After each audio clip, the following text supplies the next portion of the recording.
ओम नमो भगवते वासुदेवाय।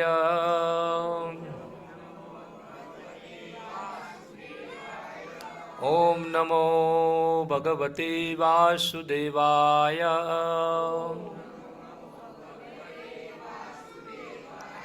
ओम नमो भगवते वासुदेवाय।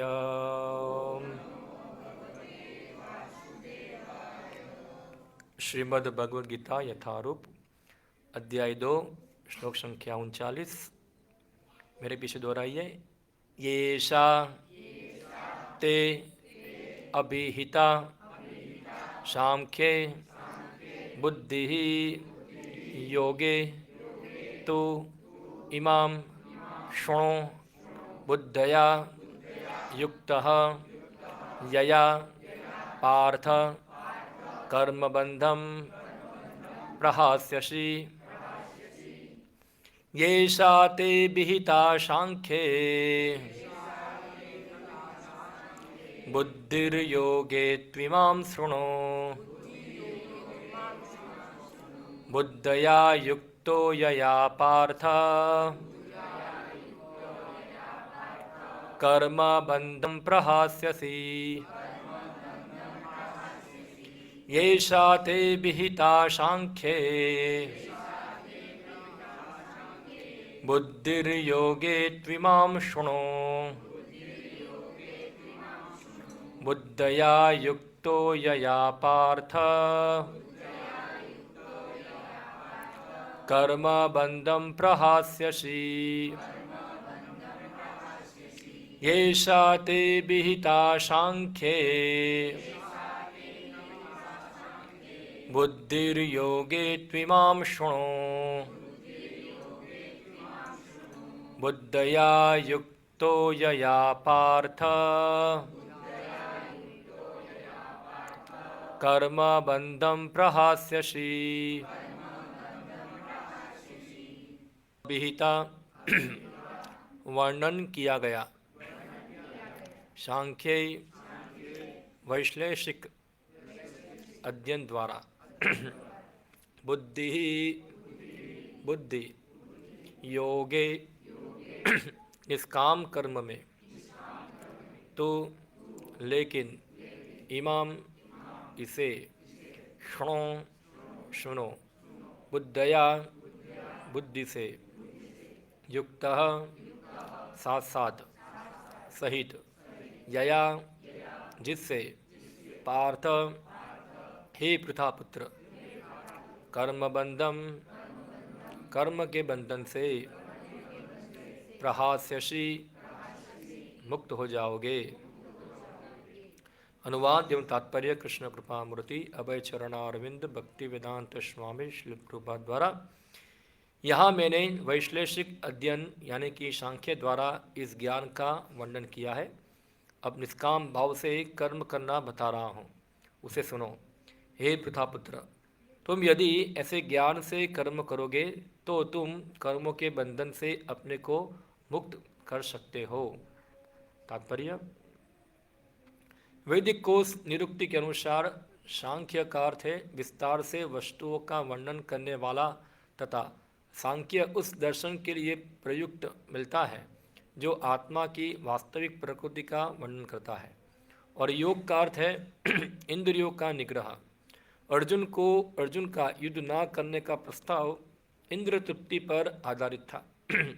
वह अपने प्रधान कर्तव्य को भूलकर युद्ध से दूर रहना चाहता था, क्योंकि उसने यह सोचा कि धृतराष्ट्र के पुत्रों अर्थात अपने बंधु बांधवों को परास्त करके राज्य भोग करने की अपेक्षा अपने संबंधियों तथा स्वजनों को ना मारकर वह अधिक सुखी रहेगा। दोनों ही प्रकार से मूल सिद्धांत तो इंद्रिय तृप्ति था, उन्हें जीतने से प्राप्त होने वाला सुख तथा स्वजनों को जीवित देखने का सुख। ये दोनों इंद्रिय तृप्ति के धरातल पर एक है, क्योंकि इससे बुद्धि तथा कर्तव्य दोनों का अंत हो जाता है। अतः कृष्ण ने अर्जुन को बताना चाहा कि वह अपने पितामह के शरीर का वध करके उनके आत्मा को नहीं मारेगा। उन्होंने यह बताया कि उनके सहित सारे जीव शाश्वत प्राणी हैं। वे भूतकाल में प्राणी थे, वर्तमान में भी प्राणी रूप में हैं और भविष्य में भी प्राणी बने रहेंगे, क्योंकि हम सब शाश्वत आत्मा हैं। हम विभिन्न प्रकार से केवल अपना शारीरिक परिधान यानी कि वस्त्र बदलते रहते हैं और इस भौतिक वस्त्र के बंधन से मुक्ति के बाद भी हमारी पृथक सत्ता बनी रहती है। भगवान कृष्ण द्वारा आत्मा तथा शरीर का अत्यंत विशद विश्लेषिक अध्ययन प्रस्तुत किया गया है और निरुक्ति कोश की शब्दावली में इस विशद अध्ययन को यहाँ सांख्य कहा गया है। इस सांख्य का नास्तिक कपिल के सांख्य दर्शन से कोई सरोकार नहीं है। इस नास्तिक कपिल के सांख्य दर्शन से बहुत पहले भगवान कृष्ण के अवतार भगवान कपिल ने अपनी माता देवहूति के समक्ष श्रीमद् भागवतम में वास्तविक सांख्य दर्शन का पर प्रवचन दिया था। उन्होंने स्पष्ट बताया है कि पुरुष या परमेश्वर क्रियाशील है और वे प्रकृति पर दृष्टिपात करके सृष्टि की उत्पत्ति करते हैं। इसको वेदों ने तथा गीता ने स्वीकार किया है। वेदों में वर्णन मिलता है कि भगवान ने प्रकृति पर दृष्टिपात किया और उसमें आणविक जीवात्माएं प्रविष्ट कर दी। ये सारे जीव भौतिक जगत में इंद्र तृप्ति के लिए कर्म करते रहते हैं और माया के वशीभूत होकर अपने को भोक्ता मानते रहते हैं। इस मानसिकता की चरम सीमा भगवान के साथ सायुज्य प्राप्त करना है। यह माया अर्थात इंद्र तृप्ति जन्य मोह का अंतिम पास है और अनेक अनेक जन्मों तक इस तरह इंद्र तृप्ति करते हुए कोई महात्मा भगवान कृष्ण यानी कि वासुदेव की शरण में जाता है, इससे परम सत्य की खोज पूरी होती है। अर्जुन ने कृष्ण की शरण ग्रहण करके पहले ही उन्हें गुरु रूप में स्वीकार कर लिया है। शिष्यस्ते हम साधिमाम त्वाम प्रपन्नम। फलस्वरूप कृष्ण अब उसे बुद्धि योग या कर्म योग की कार्य विधि बताएंगे, जो कृष्ण की इंद्र तृप्ति के लिए किया गया भक्ति योग है। यह बुद्धि योग अध्याय 10 के 10वें श्लोक में वर्णित है, जिसमें उसे इस भगवान के साथ प्रत्यक्ष संपर्क बताया गया है, जो सबके हृदय में परमात्मा रूप में विद्यमान है। किंतु ऐसा संपर्क भक्ति के बिना संभव नहीं है। अतः जो भगवान की भक्ति या दिव्य प्रेमा भक्ति में या कृष्ण भावनामृत में स्थित होता है, वही भगवान की विशेष कृपा से बुद्धि योग की यह अवस्था प्राप्त कर पाता है। अतः भगवान कहते हैं कि जो लोग दिव्य प्रेमवश भक्ति में निरंतर लगे रहते हैं, उन्हें ही वे भक्ति का विशुद्ध ज्ञान प्रदान करते हैं। इस प्रकार भक्त सरलता से उनके चिदानंदमय धाम में पहुंच सकते हैं। इस प्रकार इस श्लोक में वर्णित बुद्धि योग भगवान कृष्ण की भक्ति है और यहाँ पर उल्लेखित सांख्य शब्द का नास्तिक कपिल द्वारा प्रतिपादित अनिश्वर सांख्य योग से कुछ भी संबंध नहीं है। अतः किसी को यह भ्रम नहीं होना चाहिए कि यहाँ पर उल्लेखित सांख्य योग का अनिश्वरवादी सांख्य से किसी प्रकार का संबंध है। ना ही उस समय उसके दर्शन का कोई प्रभाव था और न कृष्ण ने ऐसी ईश्वर विहीन दार्शनिक कल्पना का उल्लेख करने की चिंता की। वास्तविक सांख्य दर्शन का वर्णन भगवान कपिल द्वारा श्रीमद् भागवत में हुआ है, किंतु वर्तमान प्रकरणों में उस सांख्य से भी कोई सरोकार नहीं है। यहाँ सांख्य का अर्थ है शरीर तथा आत्मा का वैश्लेषिक अध्ययन। भगवान कृष्ण ने आत्मा का वैश्लेषिक वर्णन अर्जुन को बुद्धि योग या कर्म योग तक लाने के लिए किया। अतः भगवान कृष्ण का सांख्य तथा भागवत में भगवान कपिल द्वारा वर्णित सांख्य एक ही है। ये दोनों भक्ति योग है। अतः भगवान कृष्ण ने कहा है कि केवल अल्पज्ञ ही सांख्य योग तथा भक्ति योग में भेदभाव मानते हैं। सांख्य योगो पृथक बाला प्रवदंती न पंडिता। निसंदेह अनिश्वरवादी सांख्य योग का भक्ति योग से कोई संबंध नहीं है। फिर भी बुद्धिहीन व्यक्ति का दावा है कि भगवद गीता में अनिश्वरवादी सांख्य का ही वर्णन हुआ है। अतः मनुष्य को यह जान लेना चाहिए कि बुद्धि योग का अर्थ कृष्ण भावनामृत में पूर्ण आनंद तथा भक्ति के ज्ञान में कर्म करना है। जो व्यक्ति भगवान की तुष्टि के लिए कर्म करता है, चाहे वह कर्म कितना भी कठिन क्यों ना हो, वह बुद्धि योग के सिद्धांत के अनुसार कार्य करता है और दिव्य आनंद का अनुभव करता है। ऐसी दिव्य व्यवस्था के कारण उसे भगवत कृपा से स्वतः संपूर्ण दिव्य ज्ञान प्राप्त हो जाता है और ज्ञान प्राप्त करने के लिए अतिरिक्त श्रम किए बिना ही उसकी पूर्ण मुक्ति हो जाती है। कृष्ण भावनाभावित कर्म तथा फल प्राप्ति की इच्छा से किए गए कर्म में विशेषतया पारिवारिक या भौतिक सुख प्राप्त करने की इंद्र तृप्ति के लिए किए गए कर्म में प्रचुर अंतर होता है। अतः बुद्धि योग हमारे द्वारा संपन्न कार्य का दिव्य गुण है। ओम अज्ञानतिमिरन्धस्य ज्ञानंजन शलाकया चक्षुरुन्मिलितं येन तस्मै श्रीगुरुवे नमः।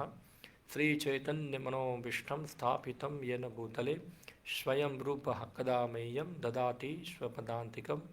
वन्देऽहं श्रीगुरो श्रीयुतपदकमलं श्रीगुरून् वैष्णवांश्च श्रीरूपं साग्रजातं सहगणरघुनाथान्वितं त्वं सजीवं साद्वैतं सावधूतं परिजनसहितं कृष्णचैतन्यदेवं श्रीराधाकृष्णपादान् सहगणललिता श्रीविशाखान्वितांश्च श्रीकृष्णचैतन्यप्रभु नित्यानंद श्री अद्वैत गदाधर श्रीवासादि गौरभक्तवृंद। हरे कृष्णा कृष्णा कृष्णा हरे हरे, हरे राम राम राम हरे हरे। हरे कृष्णा। तो दूसरा अध्याय है ये, और ये श्लोक के अंदर बहुत सारे अलग अलग शब्द आ रहे हैं, शायद आप लोग उससे परिचित नहीं होंगे। जैसे कि सांख्य है, बुद्धि योग है, हाँ, कर्म बंधन प्रहाशि, ये सब शब्द गीता पढ़ते हैं तो कुछ पता चलता नहीं कि क्या कहना चाहते हैं ये शब्द। तो इतने जटिल नहीं है, सरल है, मगर हम लोग वो जो संस्कृति थी उससे बहुत पिछड़ चुके हैं, इसलिए हम कोई शब्दों का ज्ञान हम है भूल चुके हैं। तो यहाँ सांख्य शब्द का अर्थ हम पहले समझते हैं, बाद में एक एक शब्दों की व्याख्या करेंगे हम लोग। और ये पूरा श्लोक के अंदर भगवान कृष्ण क्या बताना चाहते हैं उसको हम समझेंगे। तो भगवान बता रहे ऐसाम ते भीता सांख्य। तो इससे पहले मैंने आपको सांख्य के बारे में बताया, ऐसा भगवान कृष्ण अर्जुन को बता रहे हैं। अब ये सांख्य मतलब का अर्थ होता है विश्लेषण करना, हाँ, विश्लेषण करना। जैसे कि किसी चीज़ को एनालिसिस करना। हाँ, आप देखेंगे कई बार कोई चीज़ को हम एनालाइज करते हैं डिटेल में, हाँ, उसको संस्कृत में कहते हैं सांख्य। जैसे हम देखते कई बार पानी का विश्लेषण करना है, तो जो विज्ञान पढ़ते हैं वो पानी का विश्लेषण किस प्रकार करते हैं, तो पानी को देखेंगे तो उसमें क्या क्या घटक है वो देखेंगे वहाँ। तो उसमें देखेंगे पानी में हाइड्रोजन, इसको जैसे पानी है तो पानी के अंदर हाइड्रोजन के 2 एटम होते हैं और ऑक्सीजन के एक एटम, हाइड्रोजन के 2, ऑक्सीजन के 1 होता है, और ये मिल के क्या बनाता है, पानी। तो पानी का हम विश्लेषण करेंगे तो हम इस प्रकार विश्लेषण करेंगे, हाइड्रोजन 2 एटम और 1 ऑक्सीजन का, दोनों मिला के क्या बनता है, पानी, H2O। तो ये पानी का विश्लेषण हुआ। हाँ, उसी प्रकार से कोई भी चीज़ का विश्लेषण करना है उसको कहते हैं सांख्य। इसका हम विश्लेषण करेंगे यहाँ तो उसको सांख्य कहा जाता है। जैसे कि भगवान बताए एक श्लोक के अंदर, तेसाम ते भीता सांख्य। इससे पहले मैंने तुमको सांख्य के बारे में बताया। तो भगवान ने किसी चीज़ का विश्लेषण किया है इससे पहले श्लोकों के अंदर। जो दूसरा अध्याय है, मैं आपको प्रश्न पूछता हूँ, आप में से कितने लोगों ने दूसरा अध्याय पढ़ा है?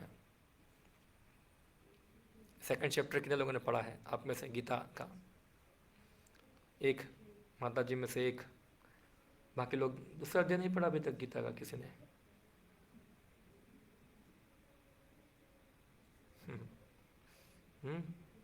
यहाँ 1 2 आपने पढ़ा है 3 4 5, ओके, वेरी गुड। 5 लोग तो कम से कम है पढ़ने वाले, बाकी लोग नहीं पढ़ा सेकंड चैप्टर गीता। जरा थोड़ा उनको समय निकाल के पढ़ना चाहिए, बहुत महत्वपूर्ण पुस्तक है ये। ओके, जो लोग पढ़े हैं उनसे हम प्रश्न करते हैं क्या है। तो ये जो सांख्य है, क्या भगवान ने दूसरे अध्याय में किसका विश्लेषण किया है? इससे पहले के श्लोकों के अंदर जो लोग गीता पढ़े उनको पता होगा क्या भगवान बताया इसके अंदर, सेकंड चैप्टर के अंदर किस बात का भगवान विश्लेषण कर रहे हैं। ओके, कौन पढ़ा था? अच्छा,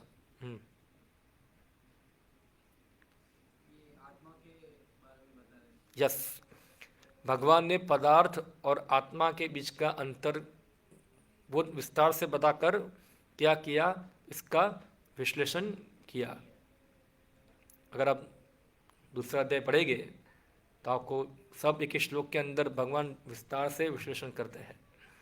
जैसे कि एक विश्लेषण भगवान करते हैं कि हर आत्मा व्यक्तिगत है, हमारी आपकी भगवान व्यक्तिगत है, और हर आत्मा सनातन है, आत्मा शरीर बदलती है। और फिर भगवान बताते हैं कि सत आत्मा जो है वो क्या है, सत है, और उसके कॉन्ट्रास्ट में जो चीज़ें पदार्थ है वो क्या है, असत है। जैसे हम बचपन में पढ़े होंगे, कुछ टेबल पढ़ते हैं ना, ऐसा वो टेबल में आता है सजीव और निर्जीव, ऐसा सेकंड क्लास के अंदर, थर्ड क्लास में पढ़ने को आता है। हाँ, टेबल पढ़ते हैं ना, एक क्या है सजीव और क्या है निर्जीव, दोनों के बीच में क्या लिखो, तफावत, डिफरेंस क्या है, वो उसका वर्णन करो। तो यही चीज़ है ये को अलग नहीं है, यही चीज़ है जो भगवान कृष्ण दूसरे अध्याय में बताए। तो एक छोटा बच्चे को सिखाते हैं सजीव और निर्जीव में क्या अंतर है, वही भगवान कृष्ण अर्जुन को बता रहे हैं कि क्या है सजीव और क्या है निर्जीव। तो निर्जीव का नाम आप लिख दो जड़ पदार्थ, और सजीव को क्या कर दिया आपने, जीव। तो क्या अंतर है, क्या अंतर है सजीव और निर्जीव में? नहीं, जड़ चेतन के अंतर की बात कर रहा हूं मैं। क्या सजीव किसको कहेंगे, निर्जीव किसको कहेंगे?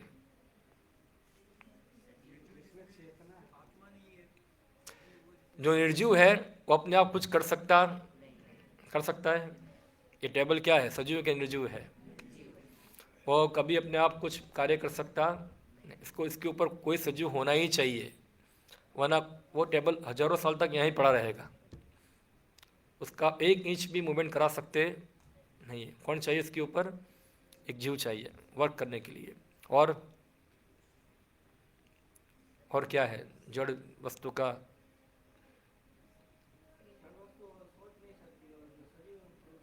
या जो जड़ पदार्थ है उसमें थिंकिंग, फीलिंग और विलिंग नहीं होता है। ये टेबल सोचेगा कि मुझे अभी करोड़पति बनना है ऐसा? हाँ, सभी टेबलों में बड़ा टेबल बनना है ऐसा वो सोचता है ऐसा? हाँ, क्यों? उसके अंदर कोई चेतना नहीं है, उसमें जीव नहीं है, थिंकिंग फीलिंग विलिंग नहीं है। और फिर और कौन बताएंगे और क्या अंतर है? रिप्रोडक्शन नहीं करता है टेबल, जो होगा दूसरा टेबल पैदा नहीं करेगा। वो जो जीव है अपने जैसे अन्य जीव को उत्पन्न करते हैं। हाँ, इसलिए प्रभुपाद जी बताए लाइफ टर्म फ्रॉम लाइफ क्या है, जीवन जीवन में से आता है, मृत वस्तु से जीवन आता नहीं है। एक जीव अन्य जीव को उत्पन्न करता है, नो डाउट जीव को उत्पत्ति नहीं होती है, मगर उसके शरीर की उत्पत्ति होती है। तो ये लॉजिक के द्वारा हमारे आचार्य समझाए कि देखो एक सामान्य जीव को, एक सामान्य जीवन के अंदर भी उत्पत्ति तो मनुष्य, जीवित मनुष्य से उत्पत्ति होती है। कोई डेड मैटर से कोई व्यक्ति पैदा होता नहीं है। तो ऐसे इससे आप ऊपर जाओ ऊपर जाओ ऊपर जाओ तो कहाँ पहुँचोगे? परम व्यक्ति के पास पहुँचे जिन्हें सबको उत्पन्न किया, और वो कौन है? भगवान। मगर हमारे वैज्ञानिक क्या बोलते हैं कि सब कुछ कहाँ से उत्पन्न हुआ है? जड़ पदार्थ से उत्पन्न हुआ है। तो ये लॉजिक सिंपल है। एक टेबल अपने से टेबल पैदा नहीं कर सकता, तो कैसे हम बोलेंगे कि जड़ पदार्थ से सब कुछ उत्पन्न हुआ है? ऐसा है। तो एक डिफरेंस उसके अंदर है। और कोई डिफरेंस है? हम अभी सेकंड क्लास में आ गए बाल मंदिर में नहीं पढ़ाते हो क्या शायद ऐसा? और कौन बताएंगे यहाँ से कोई? वो तो बोल दिया मैंने मूवमेंट के बारे में।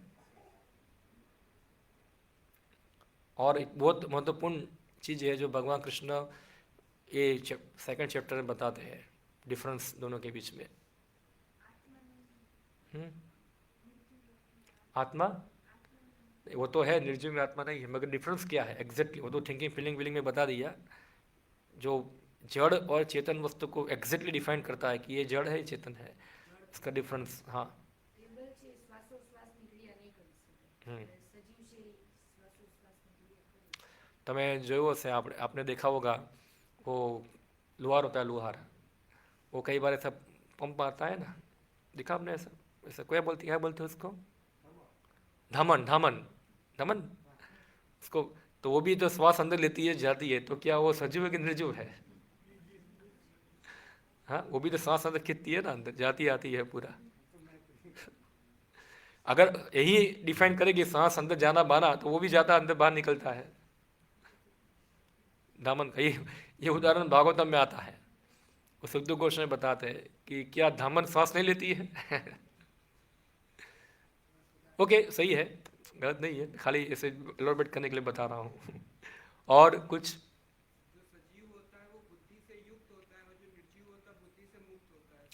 ओके, उनका कहना है कि जो सजीव है वो बुद्धि से युक्त होता है, और जो निर्जीव है बुद्धि से मुक्त होता है। ये कंप्यूटर सजीव है कि निर्जीव है? उसमें बुद्धि है कि नहीं है?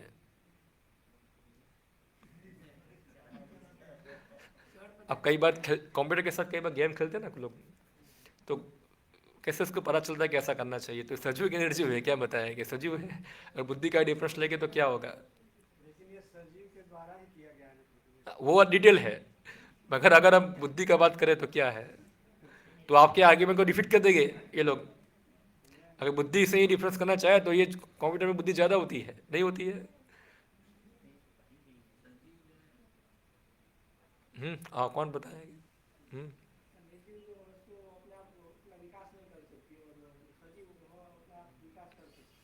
सजीव जो है अपने आप विकास करता है, निर्जीव जो है विकास नहीं करता है।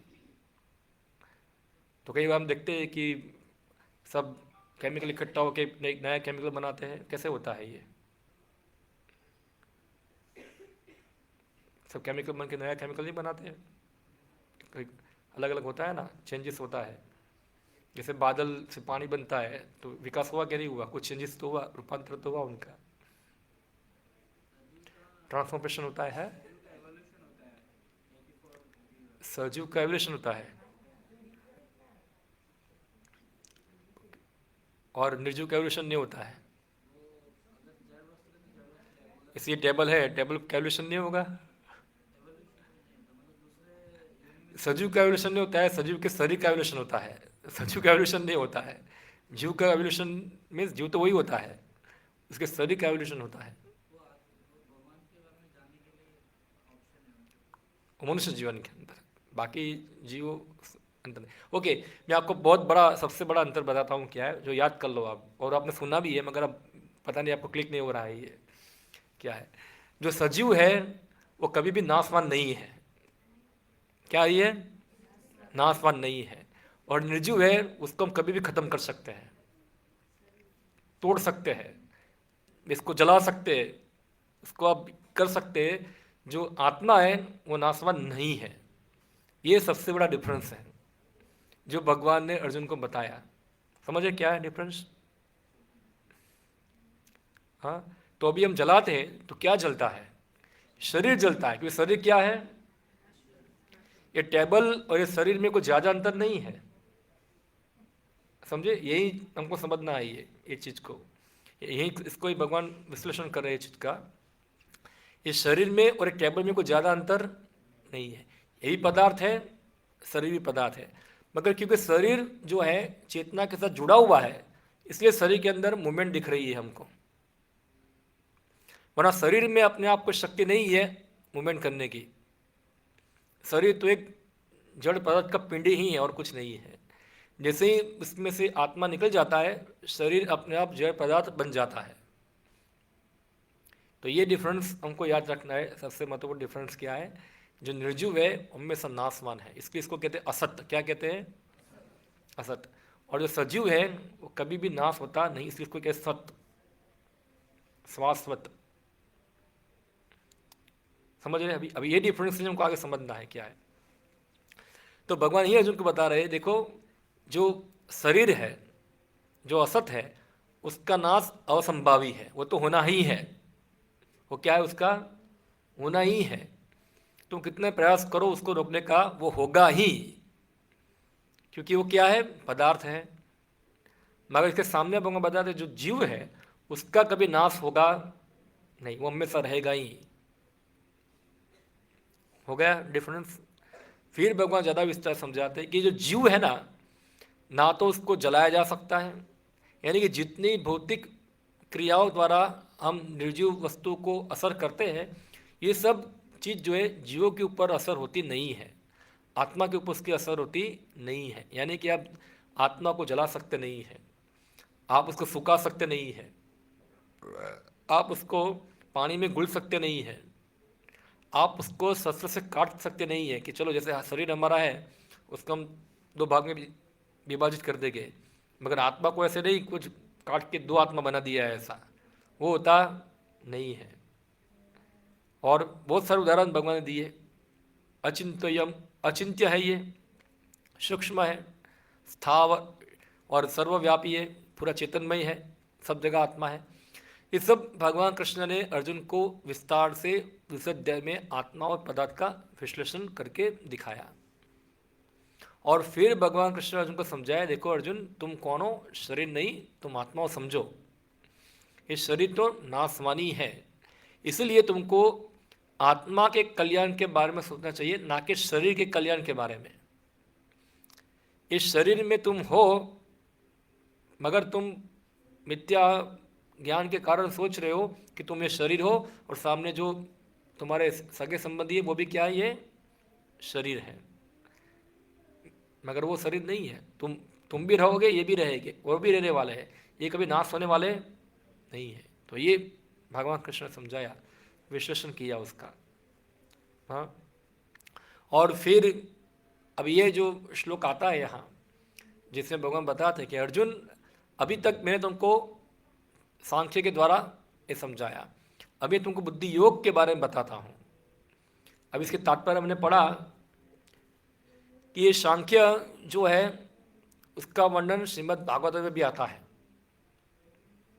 इसका वर्णन करते भगवान कपिल, नाम सुना होगा आप लोगों ने, सुना है शायद नहीं सुना होगा, कितने लोगों ने सुना है भगवान कपिल? कपिल देव सुना होगा, क्रिकेटर, हाँ, मगर भगवान कपिल देव नहीं सुना होगा। हाँ, उनको ही भगवान कपिल देव कहते हैं। किसके पुत्र थे वो? नहीं नहीं नहीं,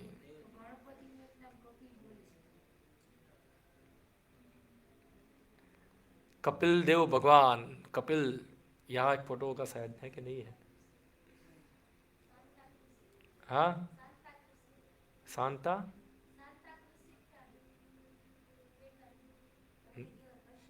नहीं नहीं नहीं नहीं, सब लोग ये हमारा इतिहास है, ये सब इतिहास हमको याद होना चाहिए। जैसे अभी तो पता, लोगों को पता नहीं है कि राम भगवान के पिता का नाम भी क्या होगा इतना सब भूल चुके हैं धीरे धीरे। मगर पहले सब लोग जाते, आप गांव में जाओगे ना, गांव के अंदर एकदम बैकवर्ड गांव में जाएंगे, वहाँ कोई गंवार व्यक्ति को पूछेगा ना आपके कपिल भगवान की माँ का नाम क्या, वो बता देगी आपको। उनको पता होता है क्योंकि वो बहुत बात सुना है, कथाओं में सब जगह सुनते हैं ऐसा। तो कपिल भगवान की माँ का नाम था देवहूति। नाम सुना है आपने, देवहूति? देवहूति पुत्र कपिल। और उनके पिताजी का नाम क्या था? करदम मुनि, करदम उसका नाम था। उनके पिताजी बहुत बड़े योगी थे। और देवहूति जो थी वो राजकन्या थी। किसकी पुत्र थी देवहूति? ये पता नहीं होगा आप लोगों को। मनु महाराज, स्वयंभू मनु, स्वयंभू मनु के 3 पुत्र थे, जिससे पूरा मनुष्य जाति चालू हुआ ना। उनके 3 पुत्र, एक थे उत्तानपाद, और ध्रुवराज के पिता का नाम क्या था? इनके पिताजी का नाम उत्तानपाद ही था ना, उत्तानपाद। ध्रुवराज के पिता का नाम उत्तानपाद, और उनके भाई प्रियव्रत, और उनकी एक बहन थी देवहूति। ये 3 और भी लड़कियां थी, मगर उसका नाम मुझे याद नहीं है, मगर ये 3 मुख्य थे। और उत्तानपाद के पुत्र कौन बने? ध्रुव महाराज। तो ध्रुव महाराज की फोई हुई क्या हुआ? उनकी फोई हुई, और उनके पुत्र हुए भगवान कपिल, यानी ध्रुव महाराज के भाई हुए, कजिन ब्रदर। तो ये जो करदम मुनि जो थे, उनका विवाह हुआ था देवहूति के साथ, और वो राजकन्या थी। मगर कपिल जो कर्दम मुनि थे योगी थे, तो जंगल में रहते थे, वहाँ कुटिया में पूरा अपना। और उस प्रकार जब भगवान कपिल का जन्म हुआ तो कर्दम ने कंडीशन रखा था कि जब तुमको पुत्र प्राप्त होगा तो मैं वापस चला जाऊंगा, अपने तपस्या में चला जाऊंगा। तो कंडीशन रखा था वहाँ। तो उनको पुत्र प्राप्त हुआ और वो भी चले गए। तो देवहूति ने, जो भगवान कपिल थे, वो देवहूति माता को उपदेश दिया सांख्य के बारे में, पूरा समझाया, सांख्य विस्तार से समझाया। देवहूति प्रश्न करते हैं अपने पुत्र को, देखो माँ को पुत्र उपदेश दे रहे हैं वहाँ कपिल भगवान। तो बोले कि प्रभु कैसे आप मुझे बताइए कैसे वे संसार के आसक्तियों को छोड़ पाऊँ, इसके बारे में आप मुझे उपदेश दें। तब कपिल भगवान जो थे उनको ये सांख्य चीज बताना चालू किया। अभी जो ये सांख्य जो है गीता के अंदर, वो आत्मा और जड़ पदार्थ का विश्लेषण है, मगर जो कपिल भगवान ने सांख्य बताया वो पूरे ब्रह्मांड का विश्लेषण है, पूरे ब्रह्मांड का विस्तार से विश्लेषण, पूरे शरीर का ही विश्लेषण कर दिया उन्होंने, डिटेल में है पूरा। खास करके हमारा आधुनिक विज्ञान जो होगा, थोड़ा बहुत केमिस्ट्री जो पढ़ते हैं उनको पता होगा, उसमें थोड़ा बहुत आता है उसके अंदर। सोचो देवहूति माता कितना बुद्धिमान हो गए कि वो कपिल भगवान की बात को समझ रहे हैं पूरा, क्या कहना चाहते हैं। तो पूरा विस्तार से विश्लेषण किया हर चीज़ की उत्पत्ति कहाँ से हुई। तो जैसे उन्होंने विश्लेषण किया पूरे ब्रह्मांड को, उन्होंने डिवाइड कर दिया 24 तत्वों के अंदर। कितने बोला है? ब्रह्मांड के अंदर 24 तत्वों के अलावा और कुछ नहीं है, सभी ये 24 तत्वों को मिलकर ही बनता है। हर तत्वों को उन्होंने विभाजित कर दिया। जैसे कि जो लोग केमिस्ट्री पढ़े होंगे उसका टेबल आता है, पता है आपको? हाँ, पीरियोडिक टेबल आता है, उसमें कितने कितने एलिमेंट, कितने घटक होते हैं, क्या बोलते हैं उसको? हाँ, 108, 180। जब मैं पढ़ रहा था तब 108 था, अभी बढ़ गया लगता है। तो हर दिन बढ़ता जाता है उनका कुछ फिक्स नहीं है उनका, हर दिन कुछ ना कुछ नया एलिमेंट जुड़ता जाता है। मगर मैं जब पढ़ रहा था 108 थे, पता ना 20 ज़्यादा हो गए। अभी कोई 10 साल के बाद पढ़ेगा तो 200 हो जाएंगे। मगर जो भगवान कपिल जो बताए वो एग्जैक्ट है। उन्होंने पूरा 24 तत्वों के अंदर पूरी सृष्टि को विभाजित कर दिया। तो उन्होंने सबसे पहले बताया 5 मूल तत्व बताए, जो जड़ वस्तु, इसको पंच महाभूत कहते हैं उसको। किसको पता है आपको? कौन बताएगा? हाँ, क्या नहीं जानते? वो सरल है नहीं पता है? यहाँ से मन बुद्धि अहंकार बाद में आएगा, पहले ये आएगा। ठीक है, मम्मी का उत्तर दे दो, क्या है? पृथ्वी अग्नि जल वायु आकाश, 4 है।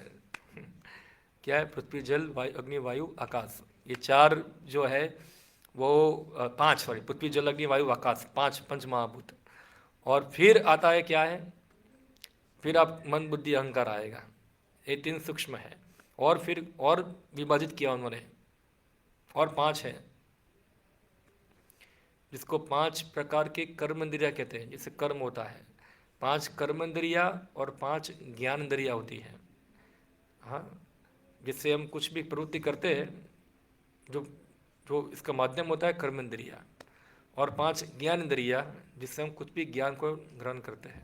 जैसे आँख है तो आँख से हम देखने का कार्य करते हैं, कान से सुनने का, तो ज्ञान इंद्रिया कहते हैं। तो 5 और 5 10, और 5 कितने हो गए? 15, और 5 बाकी रह गए। क्या है? नहीं नहीं नहीं, 5 इंद्रियों के विषय जो होते हैं, जैसे आंख का विषय क्या है? दृश्य। दृश्य भी एक क्या है? एलिमेंट है, एक एलिमेंट है दृश्य। इस प्रकार स्पर्श, तो उसका क्या है? त्वचा जो है, जो जो त्वचा है वो स्पर्श का अनुभव करती है, ऐसा है। रूप स्पर्श गंध स्वाद, और क्यों क्या रहेगा एक दूसरा? रूप स्पर्श गंध स्वाद, टेस्ट, रस, रस आ गया। तो ये सब मिला के क्या होते हैं, 5, उसको तन मात्रा कहते हैं। 5 तन मात्रा, तन मात्रा है कि 5 इंद्रियों के विषय है। इंद्रिया जो है ये 5 विषयों से क्या करती है, इंटरेक्ट करती है। उसके साथ इंटरेक्शन पता है, थोड़ा अंग्रेजी शब्द है, मुझे उसका हिंदी पता नहीं है, क्या क्या बोलेंगे उसको, इंटरेक्शन, नहीं नहीं नहीं, आकर्षण अलग शब्द है, इंटरेक्शन अलग है, क्या बोलेंगे उसको, इंटरेक्शन, उसके साथ मिलना जुलना जो भी होता है, इंटरेक्शन जो होता है उसको, तो वो आप समझ रहे हैं, आप तो भाई सब अंग्रेजी पढ़ने वाले हैं, सब लोग सब जानते हैं क्या है इंटरेक्शन। इंटरेक्शन जो होता है वहाँ इस प्रकार से। तो ये कितने हुए, 20, और 20 मन बुद्धि अहंकार 23, और 24वां क्या है, 24वां एक तत्व है जिसको महत्तत्व कहते हैं। महत्तत्व, जो आप लोग इस शब्द से परिचित होंगे नहीं, ये महत्तत्व क्या है, ये सभी तत्वों की अप्रगट अवस्था है, इसको महत्तत्व कहते हैं। और 25वां तत्व जो है वो है आत्मा, और 26वां तत्व है वो कौन है, भगवान परमात्मा। तो यहाँ आप हमें तात्पर्य में पढ़ा, भगवान कपिल जो थे अपनी माता को ये सब विश्लेषण करके सुनाया पूरा, देखो ये है ये है ये है ये है ये है, और हर चीज़ की स्थिति उन्होंने समझाई क्या है, पूरा विस्तार से समझाया पूरा। क्यों समझाया, क्योंकि माता का प्रश्न क्या था कि मुझे भौतिक जगत से क्या चाहिए, अनासक्त होना है। तो इसलिए कपिल भगवान ने बता देखो क्या है ये सब स्थिति, जिससे वो अनासक्त हो पाए, यहाँ किससे, इंद्रिय विषयों से। और फिर इस प्रकार एक दूसरा कपिल हुआ जो नास्तिक था, हाँ जो नास्तिक था, उसका नाम भी कपिल है, और उसने भी क्या समझाया फिलोसॉफी, यही फिलोसॉफी सांख्य मगर उसमें क्या था, केवल 24 तत्वों का ही वर्णन था, उसमें आत्मा और परमात्मा को स्वीकार किया हुआ नहीं, उसको रिजेक्ट कर दिया। हाँ, जैसे उनका कहना है कि अल्टीमेटली सभी चीज़ों का जो कारण है, मूल कारण है, वो क्या है, प्रकृति ही है। प्रकृति में ही सब विकार होता है अपने आप, और सब क्रिएशन चलता है, जैसे हमारे आज के मॉडर्न साइंटिस्ट बोलते हैं ऐसा। मगर प्रकृति अपने आप में विकार कभी होता नहीं है। देखो कोई केमिकल अपने आप मिलता नहीं है, जैसे यह जो नास्तिक सांख्य दर्शन है उसमें बताते हैं, जो प्रकृति है, आप देखोगे यहाँ एक चित्र होगा हमारा, शायद वहाँ है, महाविष्णु जो होते हैं वो प्रकृति के ऊपर अपना दृष्टिपात करते हैं, हाँ उस पर दृष्टि डालते हैं, तभी प्रकृति के अंदर क्या होता है, विकार होता है। वरना प्रकृति अपने आप में क्या है, जड़ वस्तु है। जैसे आप देखो यहाँ लकड़ी पड़ी हुई है, अपने में टेबल बन जाएगी वो, हाँ टेबल बनेगी वो, नहीं बन सकती। उसके ऊपर क्या चाहिए, कोई जीव कार्य करता होना चाहिए, जैसे मैंने पहले बताया आपको। हाँ तो प्रकृति भी क्या जड़ वस्तु है, वो अपने आप में सृष्टि बना सकती नहीं है, तो उसमें क्या करना पड़ेगा, कुछ काम करना पड़ेगा उसके अंदर। वो काम कौन करते हैं, भगवान करते हैं। पर भगवान को जैसे सुथार की तरह काम करने की आवश्यकता नहीं कि वो आके आएंगे, टेबल को काटेंगे, उसको लगाएंगे। वो खाली देखते हैं प्रकृति के ऊपर, देखते ही क्या करते हैं, प्रकृति के अंदर कार्यवत करना चालू कर देते हैं उसको। ये भगवान की मैकेनिज्म है पूरा जैसे हम देखते हैं ना, कई बार स्विच दबाते हैं यहाँ से और पंखा घूमना चालू हो जाता है, हाँ तो सोचो एक सामान्य मैकेनिज्म ऐसी है, खाली स्विच दबाने से पंखा घूम जाएगा। तो भगवान खाली देखते हैं प्रकृति के ऊपर, और प्रकृति क्या करती है, अपने आप उसमें रूपांतर होना चालू हो जाता है, सब प्रकार के ट्रांसफॉर्मेशन चालू हो जाते हैं। तो ये जो है ये आस्तिक सांख्य दर्शन है, जो भगवान कपिल ने जो थे अपनी माता देवहूति को बताया था कि भगवान है, टॉपमोस्ट व्यक्ति है, पदार्थ से परे है, और ये प्रकृति के जो भी क्रियाएं चलती है वो भगवान के सुपरविजन में ही चलती है। इंडिपेंडेंटली कुछ भी होता, कुछ भी स्वतंत्र नहीं है, हाँ कोई कुछ भी अपने आप होता नहीं है। यहाँ से कोई भी चीज़ गिरेगी अपने आप नहीं गिरेगी, वो सब कुछ भगवान के नियंत्रण में है फुल्ली। हाँ भगवान इसलिए सुप्रीम कंट्रोलर है वो वहाँ। तो इसी प्रकार से अभी भगवान जो है अर्जुन को बता रहे तुमको मैं ये सब बताया, क्यों बताया? कि जिससे तुम अनासक्त हो। क्या हो? अनासक्त हो। किससे अनासक्त हो? शरीर से। क्योंकि अर्जुन को क्या था, किससे आसक्ति थी? अपने संबंधियों से।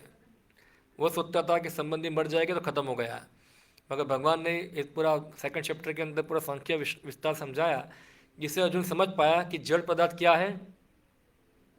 और अभी तुम चर्चा किया, हमने भूल गए क्या क्या है? नाशवान है। और चेतन जो है उसका कभी नाश होगा नहीं। तो फिर तुम क्यों शोक करते हो? बोलो, तुम क्यों शोक कर रहे हो? तुम सोच रहे हो कि तू ये मर जाएगे, तुम मारोगे, नहीं मरेगे ये। और तुम सोचते हो कि शरीर बचे रहेंगे, नहीं बचेगे ये। शरीर तो नाश होना ही है और आत्मा कभी नाश होने वाला नहीं। तो ये विश्लेषण किया, जिससे अर्जुन जो जिस मुंह में पड़ा था कि वो बिछड़ जाएंगे, ये होगा, ये उसका मोह नष्ट हुआ यहाँ। क्यों? क्योंकि उसने ये भगवान द्वारा आत्मा का विश्लेषण सुना। अभी भगवान बता रहे खाली ये थियोरिकल नॉलेज चलेगा नहीं, ऐसा है। हाँ, खाली थियोरिकल जान लिया कि हम शरीर है, आत्मा है, और बस इस प्रकार चलेगा नहीं। तुमको इसका साक्षात्कार भी करना होगा, उसको साक्षात अनुभूति भी करना होगा।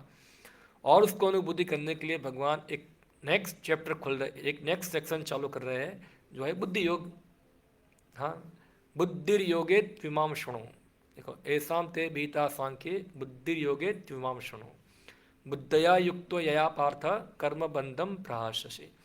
कि अर्जुन, अब तक मैं तुमको सब सांख्य के बारे में समझा, थियरी का नॉलेज दिया, अभी तुमको प्रैक्टिकल कैसे एक्ट करना है ये ज्ञान के साथ वो समझा रहा हूँ। ये जानने के बाद क्या होगा? कर्म बंधम प्रहास्यसि, यानी कि तुम एक कर्म बंधन से मुक्त हो जाओगे। तो कर्म बंधन शब्द समझते हैं क्या है? कर्म बंधन का अर्थ क्या होता है कि हम कुछ भी एक्शन करते हैं, एक्शन यानी कर्म, क्रिया, एक क्रियाओं के कुछ न कुछ रिएक्शन बनते हैं, और कर्म के बिना हम एक सेकंड भी रह सकते तो नहीं है। भगवान बताए गीता के अंदर, ना ही तिष्ठन्ति कर्म को, एक क्षण भी कोई व्यक्ति जो होगा वो कार्य किए बिना रह पाएगा नहीं। तो फिर एक कार्य होगा तो उसका रिएक्शन भी बनेगा रिएक्शन। तो एक अभी तो कैसा हो गया कि मैं कार्य कर रहा हूँ, रिएक्शन हो रहा है, तो उससे क्या मुक्ति होने का कोई अवसर ही नहीं है मेरे पास। हाँ, क्योंकि कार्य तो होगा ही, बाय डिफॉल्ट ही इस प्रकार शरीर का रचना है कि कार्य तो होगा ही, और क्या होगा? उसका रिएक्शन भी आएगा। और ये जो रिएक्शन है वो खास करके दो प्रकार के विभाग में विभाजित किए जाते हैं। यानी कार्य जो भी हम दो प्रकार के कार्य करते हैं, एक कार्य क्या होगा जो पाप युक्त है, और एक कार्य क्या होगा जो पुण्य युक्त है। पाप क्या है, पुण्य क्या है, वो भी हमको जानना पड़ेगा शास्त्र से। हम नहीं बोल सकते कि जो मेरे मन में आया वो पुण्य है, जो मेरे मन में आया वो पाप। हाँ, जैसे भगवान 16वें अध्याय बताए, प्रवृत्तिम च निवृत्तिम च जनाना विदुरा आशुरा ना शोचम ना आचारो ना सत्यम तेषु विद्यते। इसका अर्थ होता है प्रवृत्ति यानी कि जो करणीय है, जो करना है हमको, निवृत्ति यानी कि जो नहीं करना है। इसको हम सरल भाषा में बोलेंगे विधि और निषेध। विधि यानी कि जो करना है, निषेध यानी कि जो नहीं करना है। तो जो लोग नहीं करना जो बता रहे हैं, डोंट, जो नहीं करना है, उसको वो करते हैं, तो उसके रिएक्शन क्या आएंगे? गलत रिएक्शन आएंगे। और जो व्यक्ति जो बताया वो करता है, उस प्रकार से वो धीरे धीरे ऊपर उच्च चेतना में आएगा। अभी आज के सोचो, ये समय के अंदर अर्जुन को डर लग रहा था कि मैं इन लोगों को मारूंगा तो मुझे क्या होगा, क्योंकि मैं मार रहा हूँ ना, और मारना क्या हिंसा है, और हिंसा से क्या होगा? कर्म बंधम प्रहास्यसि, मुझे कर्म बंधन लगेगा, और उससे क्या होगा? मैं मुक्ति प्राप्त नहीं कर पाऊंगा, मैं तो इसका पाप भुगतने के लिए नरक में जाना पड़ेगा मुझे। एक आदमी को नहीं, कितने लोगों को मानना है, और कैसे लोगों को मानना है? पितामह को मानना है, जो मुझे बड़ा किया, हाँ, कृपाचार्य द्रोणाचार्य मेरे गुरु, उनको मानना है। ये तो बहुत बड़ा महापापम, इससे पहले अर्जुन बताया क्या है कि ये तो महापाप होगा उससे, इससे अच्छा है कि मैं युद्ध छोड़ दूँ। मगर भगवान तो उसका अनुमोदन किया नहीं है। भगवान बता रहे देखो, अभी मैं तुमको एक चीज़ सिखाता हूँ, बुद्धि योग, वो पालन करने से तुम कर्म बंधन में फंसोगे नहीं। ऐसे यानी कि ऐसा कर्म करो, ऐसा कार्य करो कि जिसका कोई कर्म बंधन ही ना आए, ना तो पाप आए न पुण्य आए। हाँ, न पाप आए ना पुण्य आए। अभी कर्म बंधन लगता क्यों है, सबसे पहले हम जानेंगे क्यों लगता है। कर्म बंधन लगने का कारण क्या है? तो कारण यही है कि जब तक हम शरीर की जो तृप्ति है, खास करके इंद्रिय तृप्ति जो है, उसको पूरा करने के लिए जब तक हम प्रयास करेंगे तब तक एक कर्म बंधन रहता ही रहेगा। और ये कर्म जो है 3 प्रकार से होते हैं, मन से होते हैं, इंद्रिय से होते हैं और वाणी से भी होते हैं। और तीनों के रिएक्शन भी 3 प्रकार से ही मिलते हैं। जो कर्म फिजिकल एक्टिविटी होती है जो हम करते हैं इंद्रियों के माध्यम से, उसका रिएक्शन भी हमको फिजिकली मिलेगा। जैसे मैंने किसी को झपट मारा तो मुझे कोई मारेगा, ये क्या है? इसका फिजिकल रिएक्शन आएगा। मैंने किसी को गाली दिया तो मुझे भी कोई गाली देगा, वो क्या आया? वो रिएक्शन आ गया। और मन में मैं कुछ किया तो उसका रिएक्शन मुझे मन में मिलेगा। हाँ, तो ये 3 प्रकार के रिएक्शन 3 प्रकार से भोगे जाते हैं। तो ये अच्छा भी होगा, ऐसे एक मैंने वो बुरा कर्म का उदाहरण दिया, ऐसे अच्छी बात की कोई अच्छा पुण्य कर्म होगा। मैंने किसी का कोई गिर रहा उसको मैं पकड़ा तो मुझे भी कोई गिरते बचाएगा। क्या होगा? ये इसका रिएक्शन मिलेगा। इस प्रकार मन और इस प्रकार वाणी जो है, तो ये पुण्य और पाप कर्मों का लिखा चुका है, रिएक्शन है। इसको करेक्ट कर्म बंधन। और ये कर्म बंधन अनादि समय से है, अनादि कर्म फले। अनादि समय से व्यक्ति जो है न जाने कितने कर्मों द्वारा जगत के अंदर चक्कर लगा रहा है। और ये कर्म फल जो है हमको कहाँ मिलता है, किसका मिलता है, उसका कोई हम अंदाज़ा लगा सकते नहीं है। हम कई बार सोचते हैं कि मैं अभी तक तो मैं किसी को बुला नहीं हूँ, मेरे साथ कैसा हो रहा है। कई बार सोचते हैं लोग, हाँ मैंने कुछ बुरा नहीं किया, मेरे साथ ऐसा क्यों हो रहा है? चलो ये जन्म में नहीं किया होगा, पहले कभी किया होगा, बहुत पहले किया होगा, या बहुत बहुत पहले किया होगा, कभी तो किया होगा कुछ। इनोसेंट तो नहीं है कोई इनोसेंट तो नहीं है, कुछ ना कुछ क्राइम किया है। भगवान की जो सृष्टि है उसमें किसी को अन्याय तो होगा नहीं, जो होगा वो न्याय होगा इधर। हाँ, कोई इनोसेंट तो होगा नहीं कि कोई व्यक्ति को जैसे कई बार हम देखते कोई बच्चा होगा, पैदा होगा तो बचपन से ही लंगड़ा होगा, लूला होगा, खाना होगा, तो बेचारा इनोसेंट बच्चा, पर वो इनोसेंट नहीं है। क्यों इनोसेंट नहीं है? वो इसको रिएक्शन मिल रहा है ऐसा, उसके लिए लायक था वो, क्योंकि उसने पहले कुछ ऐसा किया है कि जिससे प्रकृति ने उसको क्या दिया है? दंड दिया है। ये कि दंड देने से क्या होगा? वो अपनी गलती का सुधार है, दंड है ये। और कोई अच्छा होगा, किसी का अच्छा हाथ पैर होगा, तो ये कोई द्वारा पुरस्कार मिला है उसको। क्या मिला है? पुरस्कार मिला है। मगर पुरस्कार मिले या दंड मिले, दोनों ही क्या है? बंधन है, दोनों ही बंधन है। दोनों ही क्रियाएं जो है उसका अल्टीमेट पर्पस क्या होता है कि व्यक्ति जो है अपनी इंद्रियों को ही तृप्त करना चाहता है, अपने आप को ही संतुष्ट करना चाहता है। जब तक ये भावना रहेगी मैं सुखी होना चाहता हूँ, तब तक ये कर्म बंधन चलते ही रहेंगे। तो कोई बोलेगा तो क्या हम दुखी हो जाए? नहीं, आपको दुखी नहीं होना है, सुखी ही होना है। मगर जो सुखी होने का तरीका है हमारा, जो हम सुख प्राप्त करना चाहते हैं, हम सोचते हैं कि सुख यानी कि ये जो मन इंद्रियों का जो सुख है उसको हम सुख मानते हैं। तो हम सुख की परिभाषा हमको चेंज करनी पड़ेगी। जब तक हम ये समझेंगे नहीं, हम समझते सुख यानी कि अच्छा नौकरी हो, अच्छा घर हो, अच्छा गाड़ी हो, समाज में प्रेस्टीज हो, नाम हो, सब हमारी वाह वाह करे, ये क्या होगा? ये सब सुख है। मगर ये सब सुख नहीं है, ये सब कर्म बंधन है। क्या है? ये सब कर्म बंधन है, ये सुख नहीं है। कर्म बंधन प्रहास्यसि। हाँ, ये सब कर्म बंधन है। तो क्या करना पड़ेगा हमको? सब तो यही इसके लिए ही कर रहे हैं, सब क्रियाएं पूरा दिन रात तो यही काम कर रहे हैं। तो क्या होगा, तब तक कर्म बंधन रहेगा। तो फिर भगवान बताते हैं अर्जुन को तुम बुद्धि योग पालन करो। तो हमने देखा, तात्पर्य में पढ़ा, बुद्धि योग, योग का मतलब होता है इंद्रिय नियमन, यानी कि व्यक्ति को खुद की इंद्रिय तृप्ति करना बंद करना है और उसको भगवान की इंद्रिय तृप्ति करना है, खुद की नहीं, भगवान की करना है। तो कर्म तो हुआ, क्रिया तो हुई वहाँ, मगर वो क्रिया किसके लिए हुई थी, भगवान की संतुष्टि के लिए हुई थी। इसलिए क्या होता है, उसके अंदर किसी प्रकार का कर्म बंधन लगेगा नहीं।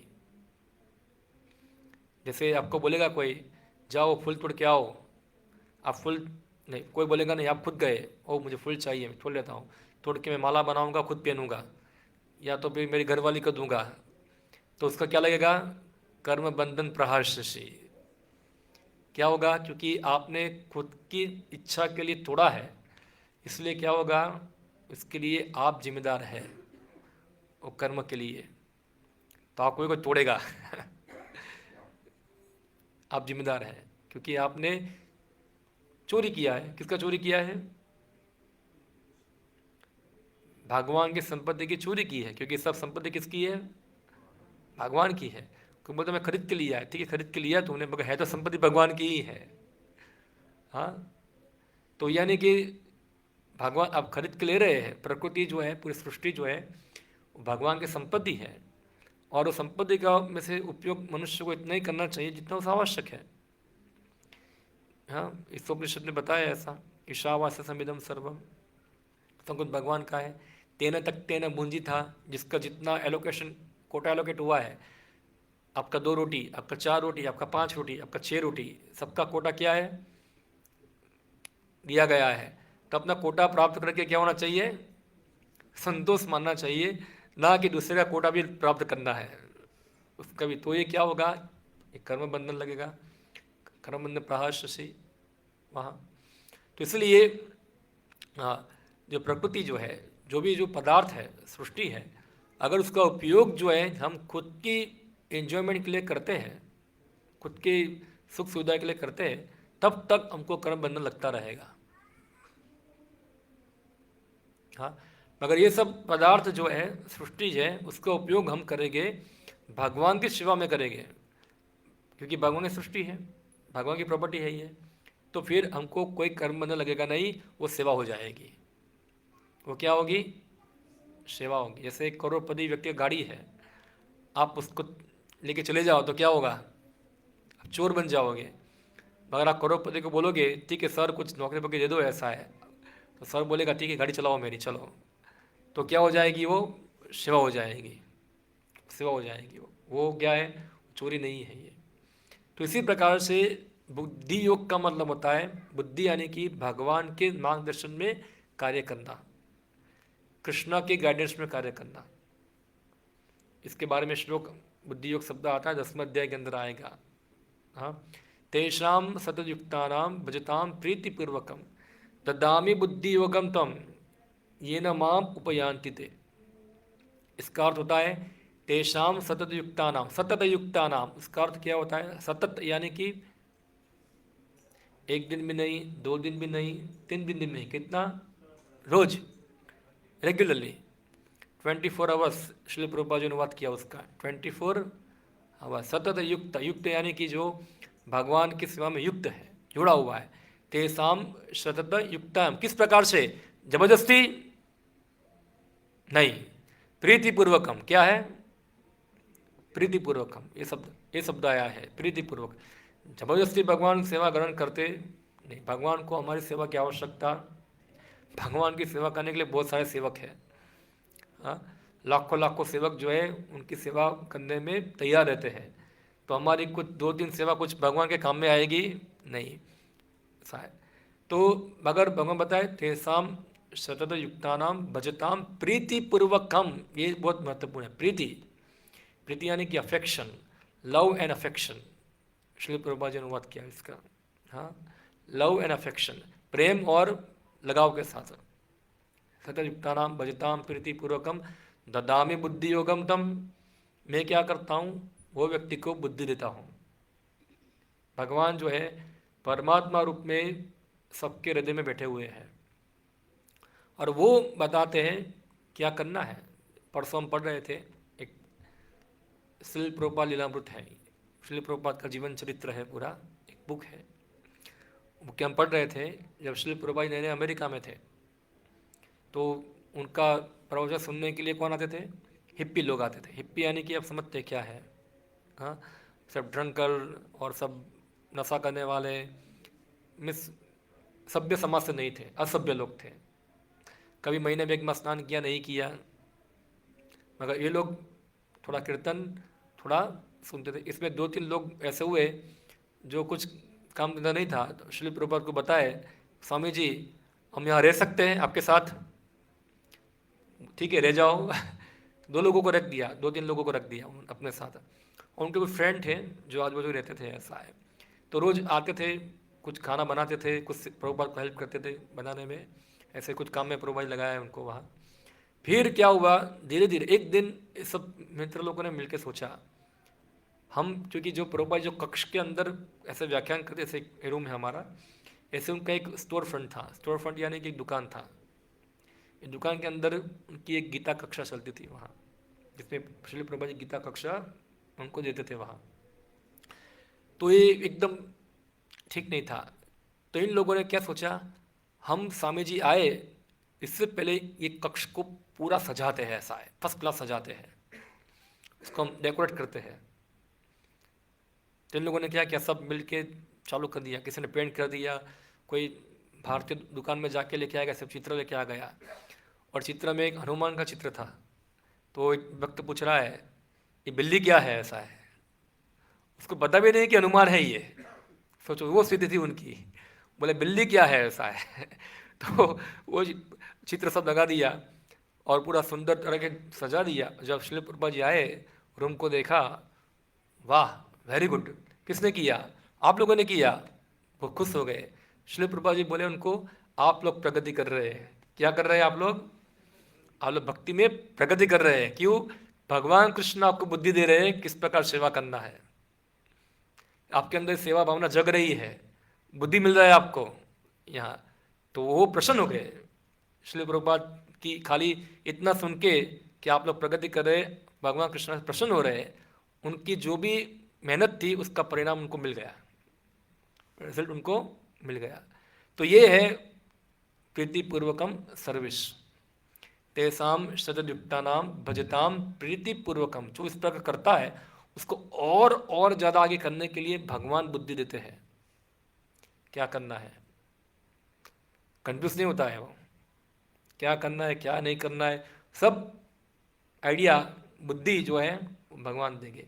और जो बुद्धि होगी एग्जैक्ट जो भगवान चाहते उस प्रकार ही होगी, ना कि कोई गलत होगा। जैसे कोई बोलेगा ओ मुझे भगवान को पिज़्ज़ा अर्पण करना है, तो वो बुद्धि माया द्वारा दी गई है। वो भगवान द्वारा बुद्धि नहीं दी गई है, कि भगवान कभी पिज़्ज़ा पसंद करते नहीं है। भगवान पिज़्ज़ा खाते हैं? पिज़्ज़ाधारी है क्या है? पिज़्ज़ा चोर है? वो माखन चोर है, पिज़्ज़ा चोर नहीं है। तो ये क्योंकि उसको पिज़्ज़ा पसंद है, उसको अच्छा लगता है, इसलिए क्या है, माया इसको क्या बुद्धि दी, तुम पिज़्ज़ा खिलाओ भगवान को, ऐसा है। तुमको खाना है ना। यहाँ तो ये है, तो माया द्वारा बुद्धि दी जाती है फिर उसको। मगर जो भगवान की सेवा करना चाहता है भगवान मैं आपको प्रसन्न करना चाहता हूँ, उस प्रकार प्रीतिपूर्वक सेवा करता है, तो भगवान उसको बुद्धि देके, ओके मंदिर आता हूँ, चलो मैं भगवान के फूल लेके जाऊँ, मंदिर आता हूँ भगवान के लिए कुछ फल लेके जाऊँ, मंदिर आता हूँ भगवान के कुछ ये लेकर जाओ। अपने आप अंदर से क्या होगी, भगवान की जो अंतरंग शक्ति है क्या करेगी, उसको गाइड करना चालू करेगी। हाँ हो अभी टाइम है, चलो मैं गीता पढ़ूँ, चलो मैं इस सेवा करूँ, मैं ये करूँ, क्या भगवान के लिए मैं कुछ करूँ जिससे भगवान संतुष्ट हो। और जनरली भगवान डायरेक्ट संतुष्ट हम नहीं देख पाते, तो भगवान के प्रतिनिधि संतुष्ट होते हैं, उससे हमको पता चलता है। ओके, जैसे प्रभुपाद भगवान के प्रतिनिधि थे, ऐसा है। तो उनको इच्छा हुआ अंदर से इन लोगों को कि स्वामी जी की हम कुछ हेल्प करें, यहाँ कुछ सजा के रख दे। तो यानी कि वो उन्होंने श्री प्रभुपाद की सेवा किया, इससे उन्होंने भगवान कृष्ण की सेवा कर ली। हाँ, तो ये इस प्रकार उनका सेवा वहाँ पहुँचा इधर। तो इस प्रकार से हम अगर बुद्धि योग करने में क्या चाहिए, सबसे पहला कंडीशन है व्यक्ति को अपनी सुख की इच्छाएं को भूलनी पड़ेगी। हाँ, अपने सुख की इच्छाएं भूलनी पड़ेगी। उसको किसको सुख को याद करना है? भगवान के सुख को प्रसन्न करना है। थोड़ा मुश्किल है शुरुआत के अंदर हाँ, शुरुआत के अंदर मुश्किल है हमारे लिए, क्योंकि हम लोग जो थे इतना जो इजी होता है उसको हम करते, जो ज़्यादा कठिन होता है उसको हम करते नहीं, क्योंकि इसमें कष्ट होता है हमको, और हम कष्ट लेना चाहते नहीं है। हाँ, पैसा कमाने के लिए हम कष्ट लेंगे पूरा, भले ही कठिन है क्यों नहीं, क्योंकि इसमें क्या हो रहा है, इंद्र तृप्ति हो रहा है हमारा। मगर भगवान की सेवा में हम कष्ट ग्रहण करेंगे, क्योंकि इसमें हमारा इंद्र तृप्ति कुछ होता नहीं है। मगर जब भगवान की सेवा के लिए धीरे धीरे, चलो एकदम नहीं हो पाए, थोड़ा कष्ट लिया, जैसे आप अभी आए तो कुछ तो कष्ट किया आपने, 1 घंटा कष्ट लिया आपने, 1 घंटे के लिए आपने अपना सुख त्याग दिया। मगर जो 1 घंटा आपने यहाँ बिताया, और वो जो सुख आप अनुभव कर रहे हैं, वो सुख और जो भौतिक सुख है उसमें जमीन आसमान का अंतर है। क्योंकि ये क्या है, ये दिव्य सुख है, ये आध्यात्मिक सुख है। जो बाहर जो था वो क्या था, सब भौतिक सुख था। जैसे आप पार्टी में जा सकते थे, यहाँ नाच रहे पीछे सब लोग, मगर भौतिक सुख है, वो इतना हृदय को संतुष्टि प्रदान करेगा नहीं। मगर आप 1 घंटा यहाँ आके सुने तो आपको, आप खुद के सुख लेने आए, मगर आपको कुछ मिल रहा है, तभी तो आप आ रहे हैं यहाँ। कुछ मिल रहा है, क्या मिल रहा है आपको? कुछ भगवान आपसे प्रसन्न हो रहे हैं कि मेरे बारे में सुन रहा है, इससे आपको सुखी मिल रही है। तो इस प्रकार आप जितना आगे बढ़ेंगे धीरे धीरे, अभी तो हफ्ते में 1 घंटा लगाते हैं, धीरे धीरे 1 दिन लगाएंगे, 2 दिन लगाएंगे, 3 दिन लगाएंगे, आप ज़्यादा जितना जुड़ते रहेंगे इतना आप भगवान से जुड़े रहेंगे, सतत युक्ता नाम। और भगवान आपको बुद्धि देके क्या करना है, कैसे प्रगति करना है। हाँ, फिर और अपने आप, कई बार हम देखते हैं, हमारा खुद का व्यक्तिगत अनुभव है, कोई नया भक्त आता है, उसको कुछ पता नहीं है, मगर उसको सब पता हो जाता है। कैसे? भगवान बुद्धि देते हैं कैसे करना है, सब जान भी सीख जाता है सब पूरा, और अच्छा भावना डेवलप हो जाए उसके अंदर। क्यों? क्योंकि भगवान उसको बुद्धि दे रहे हैं क्या है। तो ये हमको प्रीतिपूर्वक सेवा करना है, भगवान यही चाहते हैं। भगवान कोई कमी नहीं है, भगवान बताए पत्रम पुष्पम फलम तोयम यो में भक्ता है प्रयच्छति। भगवान को क्या 2 फूल चाहिए? ये सब खाली एक माध्यम है हमारे प्रेम को भगवान तक पहुंचाने के लिए। हाँ, तो ये सब हमको सीखना है, और ये क्या है? भक्ति योग है, यही बुद्धि योग है। हाँ, तो इस प्रकार हम इसमें निपुण होते हैं धीरे धीरे, तो हम परफेक्ट भक्त बनते हैं। शुरुआत के अंदर हम थोड़ा थोड़ा हमारा भी है, थोड़ा भगवान का भी है, 1% भगवान का, 99 मेरा, ऐसा है। पर ये हम समझेंगे ज़्यादा, धीरे धीरे सब सुनेंगे, तो हमको पता चलेगा 100% कृष्ण का, 1% भी मेरा नहीं है, ऐसा है। ओके, तो यहाँ हम समाप्त करते हैं। हरे कृष्णा। किसी का कोई प्रश्न हो इसी के ऊपर पूछ सकते हैं। हाँ, जैसे कि आपने बताया कि हम लोग अपनी इंद्रिय को तृप्त करते हैं, इसमें हमें उनका कर्म बंधन रहता है, मतलब अपने बजाय भगवान के इंद्रिय को तृप्त करने का प्रयास करेंगे, कर्म बंधन नहीं रहेगा। जैसे कि आपने उदाहरण दिया, फूल बाग से तोड़ के लाए, उसको यूज कर रहे हैं तो कर्म बंधन नहीं होगा। भगवान को ऑफर किया तो वो कर्म बंधन नहीं लगा। भगवान की इंद्रिय तृप्त करने के लिए हम कुछ गलत कर्म करके सामान लाए तो उसको कर्म बंधन रहेगा। गलत कर्म करके मीन्स जैसे कि कुछ भोग लगाया, सामान लाया, चोरी करके लाया सामान। जनरली भगवान की सेवा करने के लिए चोरी करने की आवश्यकता नहीं है, जनरली धर्म पालन करके करना चाहिए। मगर ऐसी स्थिति है तो कर सकते हैं। जैसे एक उदाहरण देता हूँ मैं आपको, एक घटना हुई है दक्षिण भारत के अंदर। तिरुमंगल अलवाल करके था एक, वो भगवान के लिए मंदिर बनाना चाहता था, श्रीरंगम मंदिर जो है ना अभी दक्षिण भारत में। सब धनिक व्यक्ति के पास गया, मुझे थोड़ा डोनेशन दीजिए, मुझे भगवान रंगनाथ के लिए बड़ा मंदिर बनाना है। कोई दिया नहीं उसको। और क्या हुआ, धीरे धीरे उसको चोर की टोली मिल गई, और सब चोर जो थे वो निपुण थे अलग अलग काम के अंदर। कोई अंधेरे में देख सकता था, कोई बिना देखे ताला खोल सकता था, सबको मित्र बना दिया उसने। हाँ, सबको मित्र बना दिया, और सब लोगों ने प्लान करा आज रात यहाँ हम चोरी करेंगे। तो सब चोरी करके बहुत धन इकट्ठा किया। जब तक वो चोरी किया तब तक केवल उसने राइस का पानी ही पिया और कुछ नहीं। ऐसा नहीं कि खाया पिया, खाली राइस का पानी पिया और धन इकट्ठा किया सब। और धन सब हो गया, चोर बोलते हैं अभी मेरा भाग दो मुझे, ठीक है, हम पानी के बीच में जाके भाग करते हैं। तिरुमंगल अलवार जो था उसके पास एक शक्ति थी, वो पानी में चल सकते थे। वो गए और पानी बीच में सभी चोरों को डुबो दिया अंदर, कावेरी नदी के अंदर। कावेरी नदी के अंदर, कावेरी नदी है श्रीरंगम में, वहाँ कावेरी में डुबा दिया उसको वहाँ। अभी जो हमको लगा इसमें मार दिया, वो मरे नहीं, वो वैकुंठ चले गए कि उसने सेवा किया डायरेक्टली वहाँ, और वापस आया और ये धन का उपयोग मंदिर बनाने में किया। तो सिचुएशन जनरली भक्त लोग जनरली ऐसा कोई काम नहीं करते जिससे सामाजिक दृष्टि में लाछन लगे भक्तों के ऊपर, मगर अगर कोई ऐसा हो तो भगवान स्टेप भी लगे भक्त लोग। जैसे हम देखते उदाहरण है, गोपियों का उदाहरण है ऐसा है फॉर एग्जाम्पल। हाँ, तो गोपी सामान्य रूप से स्त्रियाँ थी, और वो कोई स्त्री आधी रात को बाहर निकलेगी नहीं, मगर भगवान कृष्ण के लिए उन्होंने वो भी छोड़ दिया। तो भक्ति दृष्टिकोण से क्या था, वो गलत था। उनकी इच्छा थी भगवान की सेवा करने के लिए, तो उसे छोड़ दिया ये। मगर जनरली हम लोग वो लेवल के नहीं हैं, हम उसको अनुकरण नहीं कर सकते, उनकी फुट स्टेप फॉलो कर सकते हैं।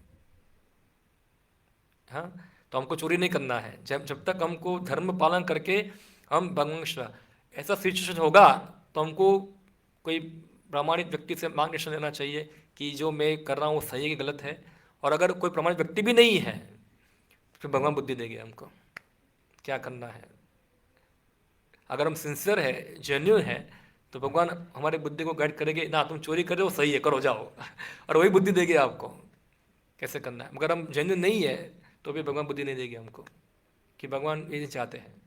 तो ये थोड़ा उच्च लेवल की भक्ति में ऐसा होता है। सामान्य भक्तों में तो सब शास्त्र के नियम पालन करने होते हैं उसको। ठीक है, ओके। और कोई प्रश्न है किसी के? ओके, हरे कृष्णा।